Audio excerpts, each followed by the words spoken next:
Hey guys, my name is Dr. Sharnael Wolverton Seaholland, and I am talking to you today about paradigms and paradigm shifts. What are paradigms?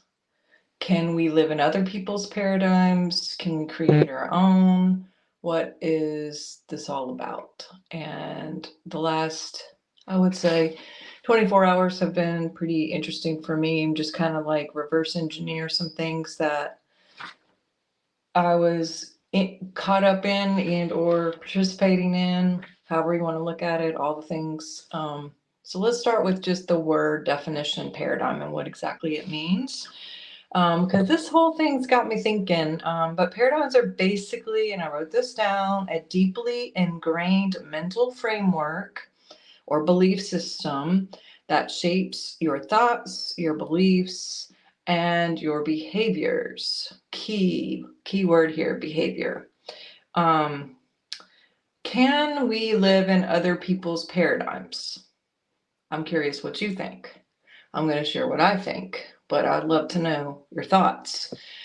When I was really thinking about paradigms as far as like on the planet, just Earth paradigms, there are quite a few. And we are born into a lot of them, a lot of these socially engineered paradigms and or family paradigms. There are political paradigms. There's religious paradigms.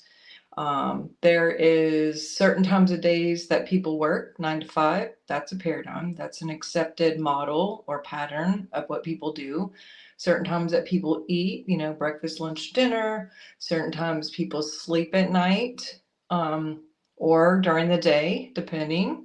Like really, what's right or wrong, right? A lot of this stuff is just created ideas, created patterns that have been socially acceptable in one form or fashion, and or not. Maybe someone doesn't want to do a 9 to 5 and they decide to work at night and sleep during the day. Or, what is a socially acceptable paradigm or belief of what normal size is physically, what normal health is physically. I just talked to someone yesterday who drinks 22 Diet Cokes a day, or Diet Dr. Peppers, I try to remember. But either way, that his paradigm was that was totally fine, and that's how he got hydrated.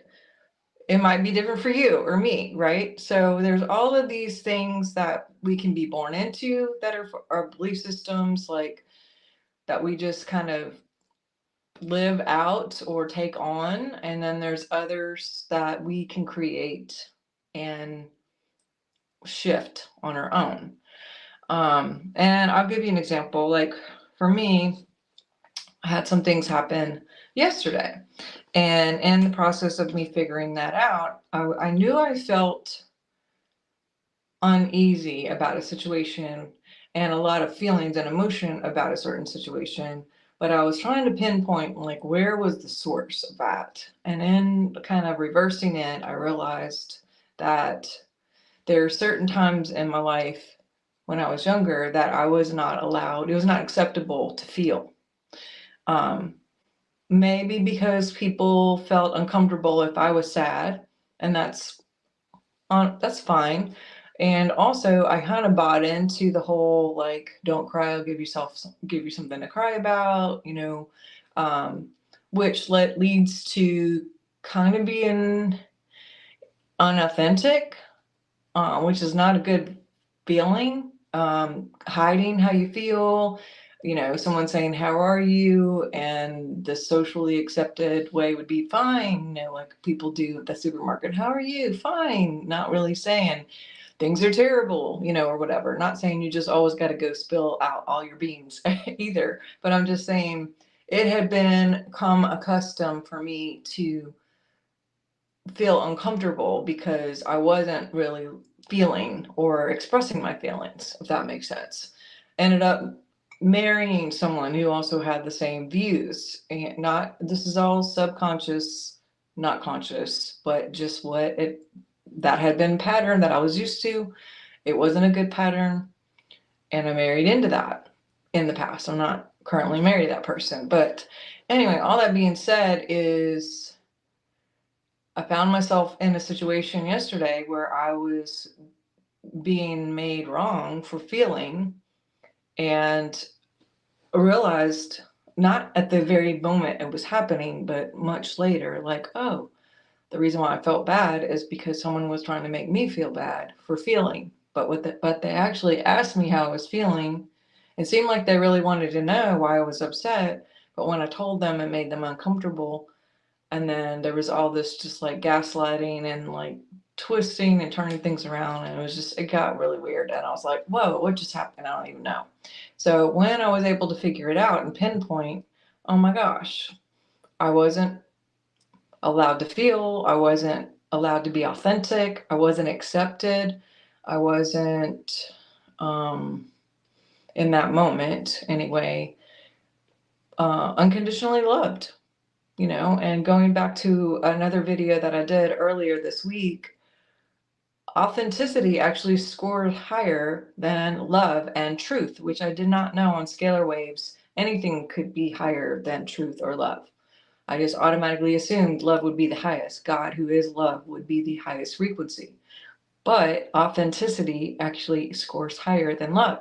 My theory is authenticity is not only self-love and accepting of yourself, but it's also embodying truth, living out what your true life is. And so I'm saying all this today because once I realized that I had got caught up in someone else's paradigm, it did take me some time to just kind of pull back, think about it, walk it through in my mind, like get quiet, and just maybe journal a little bit, ask myself some questions, where was this coming from? When did this start? Blah, blah, blah. And asked God for guidance. Literally, things started happening and showing up. There was some synchronicities that happened right before my eyes, 2 or 3 of them, that I was like, whoa. I asked and I got my answers really fast. So, and then um, I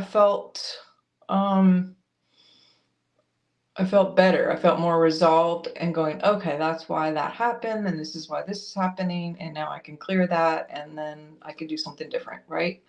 So when we do different things, we get a different response. So I made the choice, I should say, to create my own paradigm, which is it's completely okay to feel. My feelings are valid.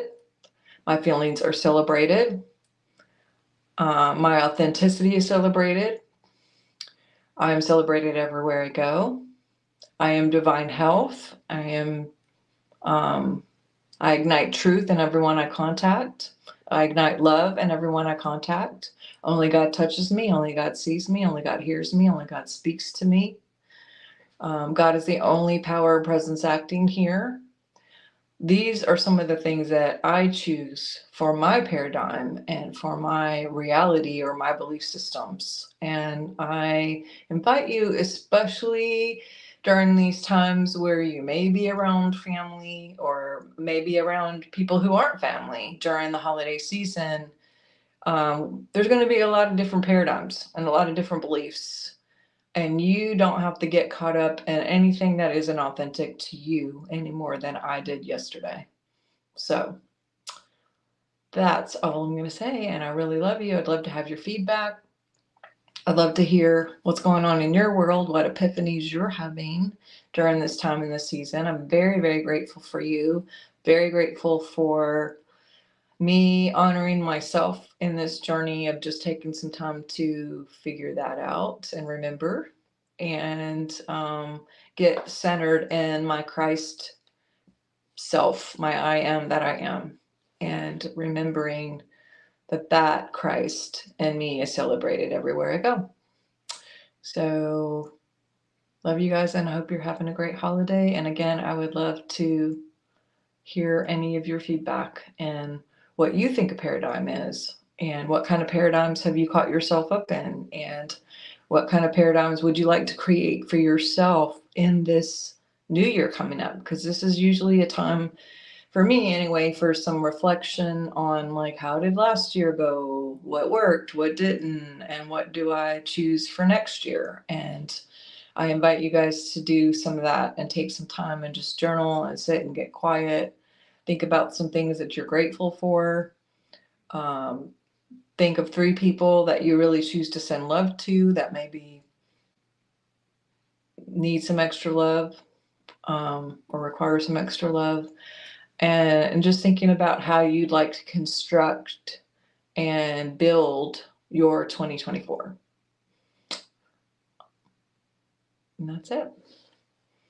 Love you. Find more on the channel. Please do like, love, subscribe, all the things if you feel it. And if you resonate, we invite you and we love you. And if not, scroll on and love you either way. Bye.